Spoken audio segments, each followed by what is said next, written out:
ሰላም ጤና ይስጥልን እንዴት ቆያችሁ ውድ ተከታታዮቻችን ሳምንቱ እንዴት አለፈ እንግዲህ በሰዓታችን እኔና ሰይድ ተገናኝተናል የዛሬው ርዕሰ ጉዳያችን እንደተለመደ ሁሉ ሳምንቱ እንዴት አለፈ በዛ ዙሪያ ምን አዲስ ነገሮች ነበሩ እዛ ላይ ደግሞ የራሳችንን ምልከታ እናስቀምጥበት ክፍለ ጊዜ ላይ ነው ያለነው በዚህ ሳምንት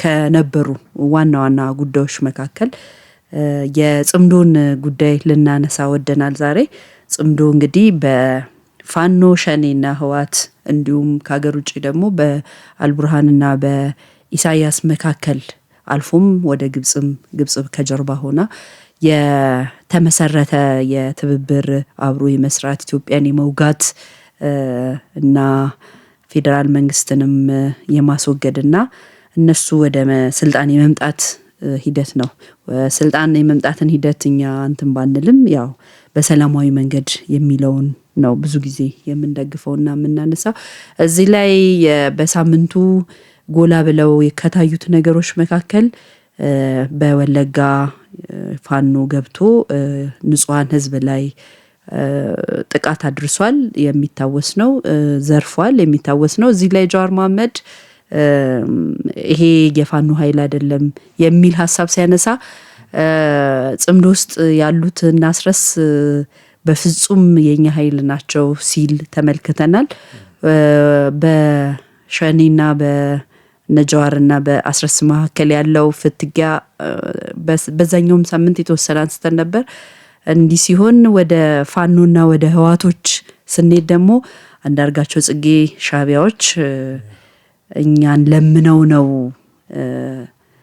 ህዋቶችና ፋኖ እንዲቀራረቡ ሻቢያ እንደተለመነ ፋኖ ተለማኝ እንደሆነ ለማኝ ሳይሆን ተለማኝ እንደሆነ በዚህም ፋኖ ቅድመ ሁኔታ አለው እንዴት አብራችሁ ትሰራላችሁ የሚለውን ህዋት ሻቢያ ሲያነሳ እኛ አናነሳም ብለዋል የሚል መረጃ ሲያወጣ እነ ህዋቶች ደግሞ በደንፍላት አንዳርጋቸው ሲሰድቡ ተመልክተናል ማለት በጣም ስሜታዊ ሆነው ከይሄ ያጸፋ ብቻ ሳይሆን ስድብንም አካተው የበግለምድ የለበሰ ተኩላ በየብልጽግና ተከፋይ በዚህ ሁሉንም እንዲህ ነው የሚሉት ጽምዶ እርስ በርስ እንትን ይልና ጃዋርንም የብልጽግና እንትን ነው ሲሉስ ነበር አሁን አንዳርጋቸውንም ብለዋል የሆነ ግጭት ሲገጫጩ የብልጽግና ተከፋይ የሚሉት ነገር አላቸው ከነሱ መንገድ ውጪ ከወጣ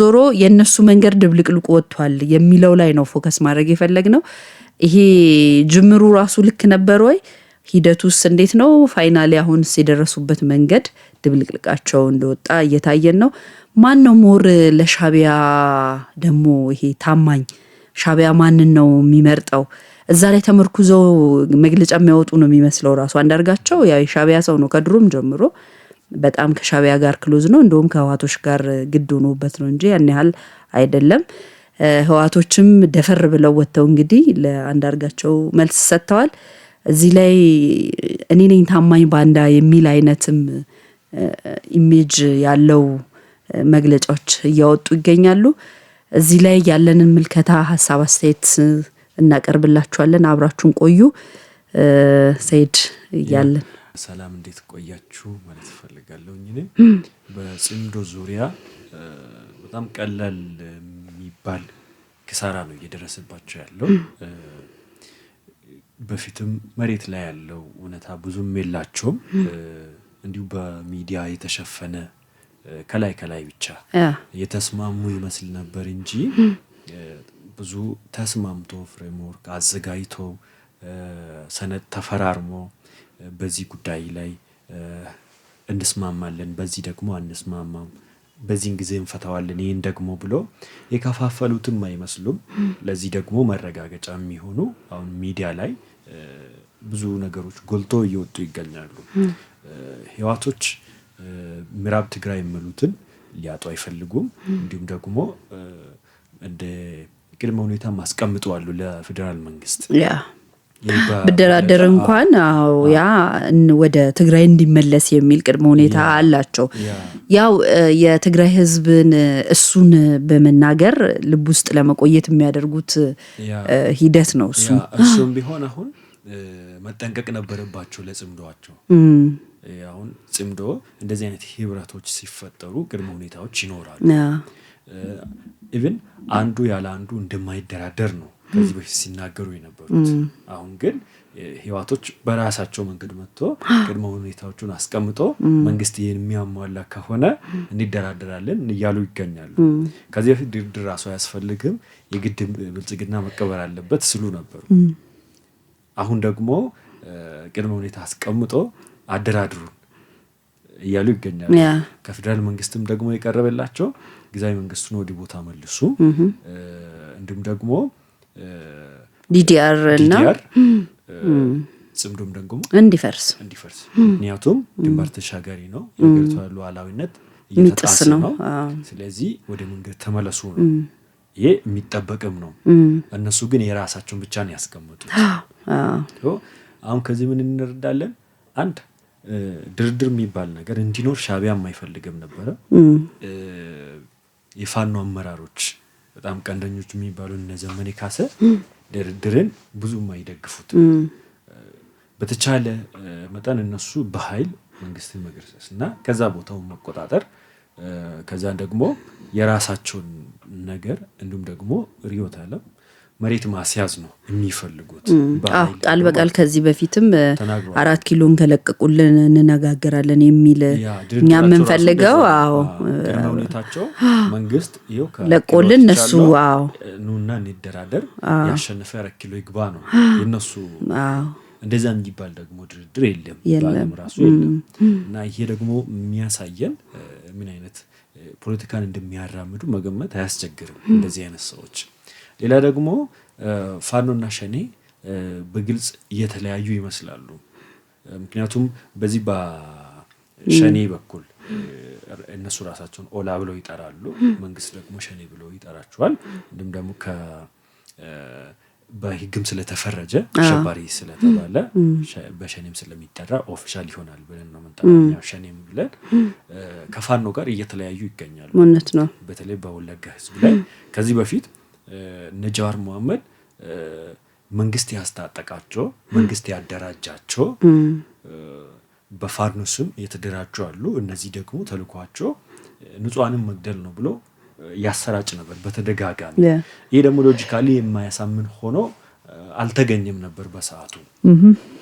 ብዙ መከራከሪያ ነጥቦችን አላነሱትም ብዙዎቹ በዛ ነዚህም ያሉት። ግን ጊዜውን ጠብቆ እና ስራስ ማሪ በቦታው ላይ ተገኝቶ ወለጋ ሄዶ ቢዛሞ የሚባለው እዛ ሄዶ ለአመራሮች ስልጠና ሰጥቶ በግልጽ በሚዲያ ታይቶ የኛው ናቸው የኛው አካል ናቸው ፋኖ ነው የሚመራቸው በፋኖ መዋቅር ውስጥ ያሉ ናቸው ብሎ በግልጽ ተናገሩና እንዴት እንደዚህ ይሆናል ስል ነበር ጃዋር መሐመድና በሱ አካባቢ ያሉ ሰዎች። ምክንያቱም እነሱ ለመንግስት ሰጥቶ መንግስት ህዝቡ ንጹሃንን እንደሚገድል አድርጎ ብዙ ፍሬምወርኮችን ሲሰሩበት ነበር። ፍሬሚንጉ በዛ ነበር መንግስት ጨፍጫፊ እንደሆነ በግልጽ ለማሳየትና ህዝብና መንግስትን ለመነጠል ለሚያረጋው ጥረት ጃዋር እሱን ተጠቅሞት ነበር። እነኚቹ ደግሞ እንዴት እኛንን ገዳዮቹ እኛንን ጨፍጫፊዎቹ የኛ ኃይል ነው በሚል ኃላፊነቱን ወስደዋል። ግን አሁን የኛ ኃይል ነው ብለዋሉ እንጂ ወደ ግድያ እንትኑ ሲመጡ ንጹሃን አልገደልንም አይነት የሚልም ፍሬሚንግ ለማስቀመጥ ሞክረዋል። ተመልክተ ከሆነ የአማራ ፋኖ ሚዲያዎች በሙሉ ጃዋርን በመልክ እንዳወገዙት በሚገርም በአንድ ቋንቋ ነው የወረዱበት። እዚህ ላይ ጃዋር ከዚህ ከእንትን በጣም እያገለሉት ትመለከታለህ። ከዚህ የህዋቶች ሚዲያ ነስታይሊን ጃዋር ላይ በጣም ሲወርዱት መለከታለ፣ ያፋኖን ሲወርዱበት መለከታለ። ይሄ ጽምዶ የሚለው ፊገር ውስጥ ጃዋርን በደንብ እየመቱትና እያገለሉት ይገኛሉ። እንግዲህ ባለን መረጃ እዚህ ላይ ጀዋር እዛ ጽምዶ ውስጥ መሪ ለመሆን ፈልጎ እንደነበር መረጃዎች እየወጡ ይገኛሉ። መሪ ከሆነ ደግሞ እኛን ገለል ያደርገናል በሚል ገና በጠዋቱ ጀዋርን በደንብ በቴራ እየመቱት ይገኛሉ። እሱን በቅጡ ያስወገዱት ይመስላልና ጀዋርም አሁን ከቀልቡ ተመልሶ እንግዲህ ወዴትኛው ጽንፈኛ እንደሚለጠፍ ባይታወቅም አሁን ባለው ሁኔታ ጀዋር አየር ላይ እንዳለ እንመለከታለን። በጣም የከሰረ ፖለቲከኛ ማለት እንችላለን። አሁን ባለው መንግስትን ስለሚጠላ እንዲሁም ደግሞ መንግስትን ከሚጠሉት ጋር ሄዶ ተለጠፈ እንጂ በጣም አስቦበት የነሱ መንገድ ያስገዳል ብሎ አምኖበት እነሱም አምኖበት መንገድ የጀመሩትም አይመስልም። እውነት ለመናገር በደንብ እኮ ስትመለከት ይሄንን ስብስብ ጽምዶ ብሎ የተሰባሰበውን ስብስብ አንዳርጋቸው ጽጌ እኮ ከዚህ በፊት ህዋቶች አይኑን አስረው ከውጪ ጭምር ያመጡት ሰው ነው። ግን ጽምዶ ውስጥ አንድ ላይ ሆነ ይሄ የተፈረደበት ሰው ነው። በዚህ ጋር ነጀዋርም ህዋትን ሲታገሉ የነበሩ ሰዎች ናቸው። ፋኖና ሸኔ በምልክ እንደሚጠላሉ የሚታወቅ ነው። ብቻ የጋራ ጠላት ብለው የፈረጁትን መንግስት ለመጣል ነው እንጂ ሁለቱ እኮ እርስ በርስ ራሱ ጎን ለጎን ሲቀመጡ ሁሉም ሰዎች ሲቀመጡ ስታይ ማለት ያስቃል። በጣም በጣም ጠላት ናቸው እርስ በርስ ራሱ። የአንድ የጋራ ቡድን ካፈረስክ በኋላስ እርስ በርስ እኮ አሁንም ሞንጆሪኖ እንዳለችው በግልጽ ተናግራለች። አላማቸው እንደዛ ነው። ኢትዮጵያ በየትኛውም እነሱ ወደሚፈልጉት ነገር እስካልመጡ ድረስ ሰላም እንደማይኖር ማለት ህዝቡ ወደፊትም ሰላም እንደማይሰጡ ጭምር የሚያሳይ ሂደት እንዳላቸው ነው የምንመለከተው። እንግዲህ እሱ ነው። ሌላ ደግሞ በግልጽ መናገር የምንችለው አሁን ሸኔም እየተከፋፈለ ይገኛል በውስጡ ጫካ የሚቀራ ማለት ነው። በቁጥር ብዙም አይደለም አሁን ጫካ ያለው በጃልመሮ ስር ያሉት ፋኖን መዋጋት አለብን የሚሉና ነው መዋጋት የለብንም የሚሉ ተፈጥሯሉ። ከዚህ የተነሳ አሁን በተለይ ምስራቅ ወለጋ አካባቢ ያሉት ፋኖ ላይ መተኮስ እንደጀመሩ ማለት ህዝቡ እየተጎዳ እንደሆነ ሲገባቸው የህዝብ ልብ ያላቸው የሸኔ አባላት ቀጥታ ወደ ውጊያ እየገቡ እንደሆነ እንደዚህ አይነት መረጃዎች አሉ። አሁንም ደግሞ በቁጥር የተወሰነ ቁጥር ያላቸው ደግሞ በጽምዶ ሐሳብ የጸኑ አሉ። እነዛም ደግሞ ኦሮሚያ ውስጥ ወለጋ ውስጥ የመቆየት እድላቸው ግን በጣም ጠባብ ነው፣ የፋኖ ጥቃት በዚህ ከቀጠለ ማለት ነው። ሌላ ደግሞ ቢቢሲም ከዚህ በፊት ጥናቱን አውጥቶ ነበር። ከዚህ በፊት የፋኖቹ መዋቅር ንጹሃንን ሲገድል እንደነበረ እንደው የማፈናቀል ታስቦበት የሚደረግ ተግባር እንደሆነ ብዙ እንትኖች ሲደረጉ ነበር። አሁን ጠቅለል ስናድርጎ ጽምዶ ገና ሳይጀምሩ ነው የከሰሩት። ባጀታቸው ከግብጽ የመጣ ሎጂስቲክ በኢትዮጵያ አየር ኃይል በደንብ እየተመታ ነው ያለው። ቀን በቀን እንግዲህ አሁን ባለን መረጃ መከላከያ ሰራዊቱ ምንም መግለጫ ባይሰጥም በደንብ ግን በተጨባጭ ያለው እውነት ምንድነው? እየገባ ያለው መሳሪያ በደንብ እየተመታ ነው። ካስቀመጡበት ቦታ አየር ኃይሉ በደንብ በቂ መረጃ እያገኘ ታርጌቷን የመታና ውጤታማ የሆነ ምት እየተመቱ እንደሆነ መረጃዎች እየወጡ ይገኛሉ። በተመሳሳይ ሁኔታ ደግሞ ትላንትና ያው ባለን መረጃ ግምገማ ተቀምጠው ነበር ህዋቶች ራሳቸው ማለት ነው። ያለው ታስታውስ እንደሆነ ክረምት እንደገባ ነበር ጦርነት መጀመር የፈለጉት። ክረምቱ እየወጣ ነው። ሙከራቸው ግን ከጠበቁት በላይ ነው። አጸፋ እየተመቱ ያሉት በራያም በመቀሌም የድሮ መቃወሚያቸው ቀላል አይደለም የሚወደመው። ታጣቂው ደግሞ በግዳጅ የተወሰዱ ናቸው። አሁን ጦርነት ቢጀመር ጥለውን ይሸሻሉ፣ እጅ ይሰጣሉ፣ ያመልጣሉ ወደሚለው ግምገማ እየመጡ ጦርነት መጀመሩ ራሱ ሞር ኪሳራ እንደሆነ የተገነዘቡበት ሁኔታ ነው ያለው። አይተ ከሆነ ደግሞ የአማራውም ሆነ የህዋቶቹም ሚዲያዎች ለምንድነው ህዋቶች ጦርነት የማይጀምሩት? ለምንድነው የዘገዩት? የሚል በጣም ማለት በጠበቁት ልክ አይደለም የሆነላቸው። እነሱ የሳሉት ስዕል አሁን ህወሓትን እንይዛለን የፋኖ አለ ኢዝሊ 4 ኪሎ እንገባለን የሚል ነበረ የያዙት እንትን በግልጽም ተናግረዋል። ሸኔ እዚህ ይጠብቀናል ፋኖ ደግሞ ደግፈናል። ግን ያላቸው መሳሪያ በሙሉ ተመታ። ታጣቂው ደግሞ በግዳጅ ነው የገባው። የነበረውም ደግሞ ያን ያህል ሞራሉ የላሸቀ ነው። አሁን ያለው የመረጃ ፍሰትም በጣም ሰራዊቱንም እንዲሸረሸር አድርጎታል።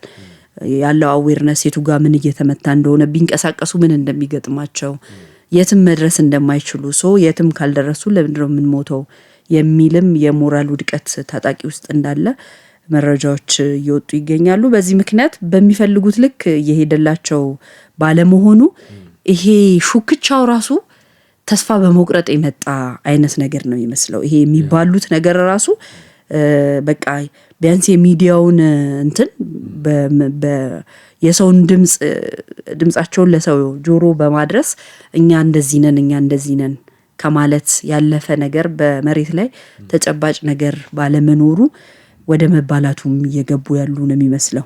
ያ እሱ ነው። እያንዳንዱን በነጥብ ካየሻቸው አሁን ሸኔ የዚህን ህዝብ አላማ ይዣለሁ ታገላለሁ ብሎ ነው ለህዝቡ ፍሬም አድርጎ ያቀረባቸው ብዙ ነገሮችን እና መንግስት ይሄን እያደረገ አይደለም። ይሄ መንግስት ከስልጣን መውረድ አለበት ነው በትጥቅ እናወርደዋለን እያለ ነው ወደ ጫካ የገባና እሱ ሌላ አላማም ቢኖርም ለህዝቡ የሚያቀርበው እንደዚህ አይነት አጀንዳዎችን መረጃዎችን ነው። ግን እሱ ራሱ ሌላ ታጣቂ ከሌላ ቦታ መጥቶ ህዝቡን ሲጎዳ ቆሞ እያየ ስለሆነ ህዝቡ በጣም እየታዘባቸው ይገኛል። በዚህ የሚቀጥሉ ከሆነ ሸኔዎቹ በኦሮሚያ ክልል ውስጥ የሚቆዩት እድል በጣም ጠባብ ነው። ህዝቡ ራሱ ተነስቶባቸው የሚያጠፋቸው ይመስላል። በሌላ በኩል ደግሞ በአማራ ክልልም ስትመለከቺ በወልቃይት በጠገዴ የአማራ ህዝብ ብዙ የቆየ ቁስል አለው። ህዋቶች አሁን ይሄን መልሰን እንወስዳለን ብሎ ነው በቀጥታ ነው በግልጽ የተናገሩም ነበሩ። አሁን ደግሞ በመግለጫ ማስቀመጡ የአማራ ህዝብ ደግሞ ፋኖ ይሄን አሳልፈው የሚሰጥ ከሆነ ቆሞ የሚያይ አይሆንም። አላማቸው ሌላ ነው ማለት ነው። ህዝቡ ስለተጎዳ አይደለም ማለት ነው ወደ ጫካ የገቡት ወደ ትጥቅ ትግል የገቡት። ሌላ ደግሞ ወደ ትግራይ ክልልም ሲተጂ ጠላታችን ሻቢያ ነው ጨፍጭፎናል ሱሉ ነበር ከዚህ በፊት ከሻቢያ ጋር ሳይጣመሩ በፊት ማለት ነው። አሁን ደግሞ ሻቢያ ወዳጅ ሆኖ ታንክ ከዛ ይገባል፣ ድሮኖች በዛ በኩል ይመጣሉ፣ የግብጽ ሎጂስቲክ በዛ ይገባል። ህዝቡ አሁንም ከነሱ ጋር መዋጋት አይፈልግም። ትንሽም ከቆዩ ህዝቡ ራሱ የሚውጣቸው ይመስላል አሁን ባለው ሁኔታ ማለት ነው። ህዋቶች መውጫ የላቸውም። ሻቢያ ደግሞ በማዕቀብ የደቀቀ ነው። እንዲሁም ደግሞ አሜሪካ አስጠንቅቃለች በኢትዮጵያን የውስጥ ሰላም የሚፈትን በእነሱ በኩል እንደሚገባ ሎጂስቲክን በእነሱ በኩል እንደሚገባ እንዲሁም ደግሞ ከትግራይ የሚነሱ ታጣቂዎች ለአልቡራን የሚሄዱት በኤርትራ አልፎ ስለሆነ ይሄን መንገድ መዝጋት እንዳለባቸው ማስጠንቀቂያ ተሰጥቷቸዋል። የማያደርጉት ከሆነ ሌላ ማዕቀብ ይጠብቃቸዋል ማለት ነው። እነሱም በዛ ማዕቀብ ውስጥ መውደቅ አይፈልጉም። ሰው የሚያዋጣ መጨረሻው አማራጭ የሚሆነው ብቸኛው መደራደር ነው። መደራደር ደግሞ ወደ ሰላማዊ መንገድ እዚህ አዲስ አበባ መጥቶ መደራደር፣ በድርድር ነገሮቹን መጨረስ። ከዚህ ቀደም በትግራይ ጦርነት ጊዜ ጋዜጠኛ ሰበር ዜና እያለ እዛ ሲሰራ የነበረ አንድ ጋዜጠኛ አሁን አዲስ አበባ ገብቶ እነሱን አምርሮ ልክ እንዳልሆኑ የነበረውን ሂደት ከዚህ በኋላ መቀጠል እንደሌለበት እየታገላቸው ያለ አንድ እንትን ሲል ሰምቼዋለሁ። ህወሓት በትግርኛ ፉከራ በእንግሊዘኛ ደግሞ ልመና ላይ ናት። እንደዛ ነው። አሁን ለህዝባቸው መከተናል፣ ጽምዶ ፈጥረናል። ድሮ አብረው የነበሩት ሰዎች አሁን ከመንግስት ጋር አንዱም የለም እናሸንፋለን የሚል የስነልቦና እንትን ፉከራዎች በጣም እየፎከሩ እንደሆነ ግን በውስጥ ደግሞ እየተደራደሩ በእንግሊዘኛ የዓለም ማህበረሰብ እንደዚህ ስንመታ ለምን ዝም አለን፣ ድረሱልን፣ ቢያንስ መግለጫ አውጡ አይነት ነገር በጣም እየተማጸነ የሚገኝበት ሁኔታ እንዳለ ነው የጠቆመው። እዚህ ላይ ያው እንደሚታወቀው ከሁለት ቀን በፊት ኦባሳንጆ ወደ የናይጄሪያ ፕሬዝዳንት የነበሩት ወደ መቀሌ አቅንተዋል። እዚህ ላይ የአሜሪካው አምባሳደር የድጋፍ መግለጫ አውጥተዋል። ትላንትናም የተለያዩ አገራቶች የአውሮፓ ህብረት እዚህም መቀመጫ ያላቸው ዲፕሎማቶች ይሄንን የሰላማዊ ድርድር እንደሚደግፉና መሆንም ያለበት ያ እንደሆነ መግለጫዎችን እያወጡ ይገኛሉ። እንግዲህ ስትደራደር መጀመሪያ ህገወጥ ያፈረስከውን ነገር ወደ ቦታው መልሰ የመሰረትከውንም ሉዓላዊነትን ለመጣስ የመሰረትከውንም ጽምዶ በራሱም እየፈረሰ ነው። በርግጥ ታፈርሳለ እና ታጣቂውም ወደ ዲያዳር እንዲመለስ ነው የሚደረገው።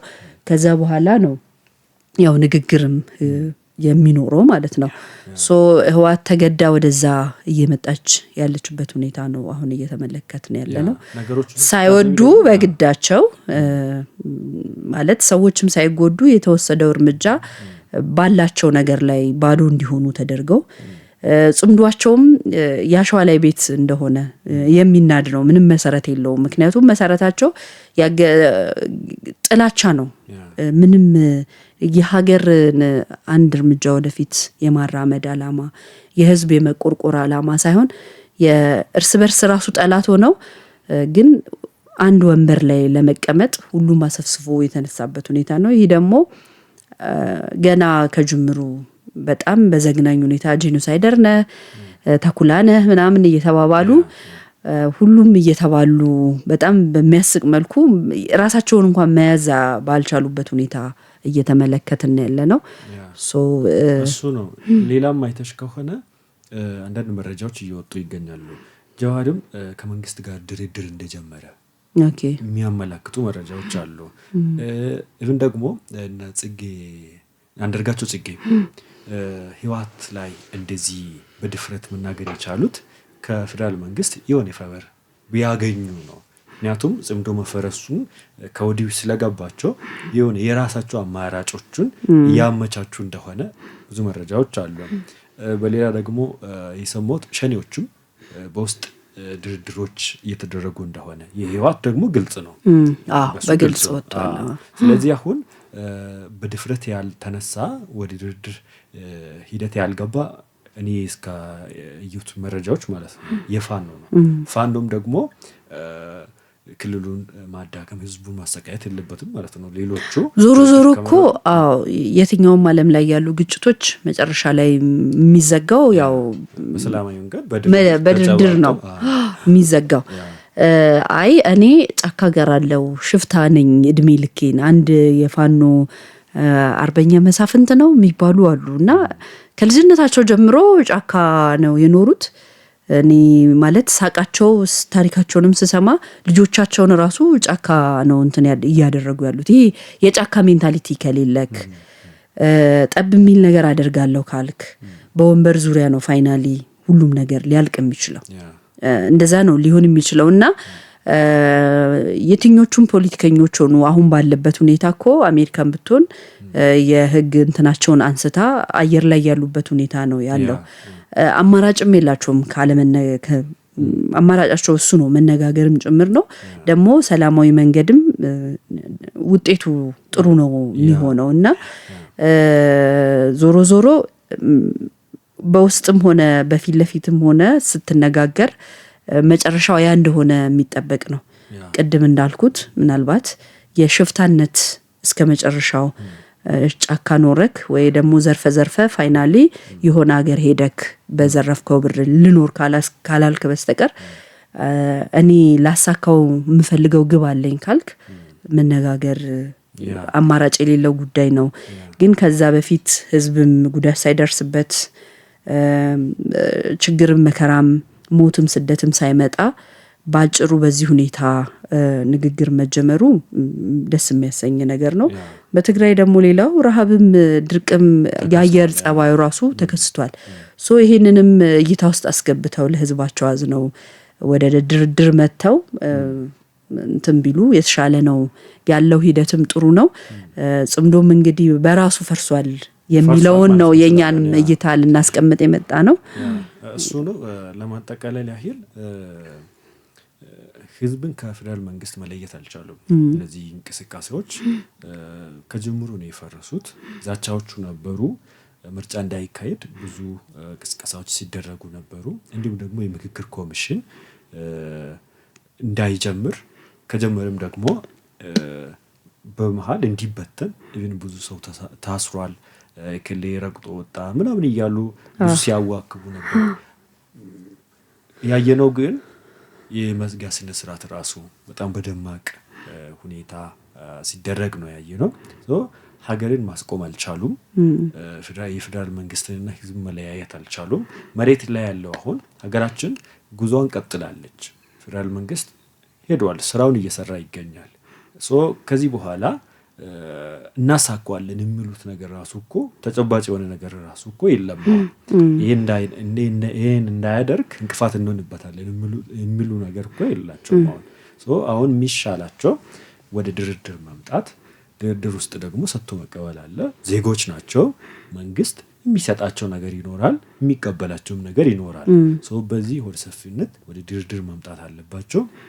የእነሱ እንቅስቃሴ ካደረገ ክልሉን የማዳከም ባሉበት ኤሪያ ሜቢ ወረዳውን ያሉበት ወረዳ አካባቢ ህዝቡን የማሰቃየት ሁኔታ ከሆነ ነው እንጂ የተለየ ነገር ሀገርም ላይ ተጽዕኖ ያመጣል ብሎ የሚሰጋ አካልም የለም። በዲያስፖራም አካባቢ ይሁን በሀገር ውስጥ ያለውም ዜጋ በዚህ ልክ አይፈራቸውም። ተጽዕኖ ማድረግ ካልቻሉ ደግሞ ባርጌኒንግ ፓወር አይኖራቸውም። ስለዚህ የሚሻላቸው በጊዜ ወደ ድርድር ማምጣት። ድርድር ጭራሽ የማይፈልጉት አመራሮች ካሉ ደግሞ ታጣቂዎች በጊዜ ተበትነው ለመንግስት እጅ መስጠት፣ ከመንግስት ጋር ዲዲአር መፍጠርና ከዛን ወደ ሰላማዊ ህይወታቸው መመለሱ ነው። ከዚህ ውጪ የሚመከር ነገር አለ ብዬ አልገምትም። እንግዲህ የዛሬ ውይይታችን ይህን ይመስል ነበረ። ጽምዶ በራሱም እየፈረሰ ነው የሚለውን ነው ማየት የወደድ ነው። እናንተም ሀሳብ አስተያየታችሁን ጻፉልን። አብራችሁን ስለነበራችሁ እናመሰግናለን። መልካም ሳምንት ይሁንላችሁ።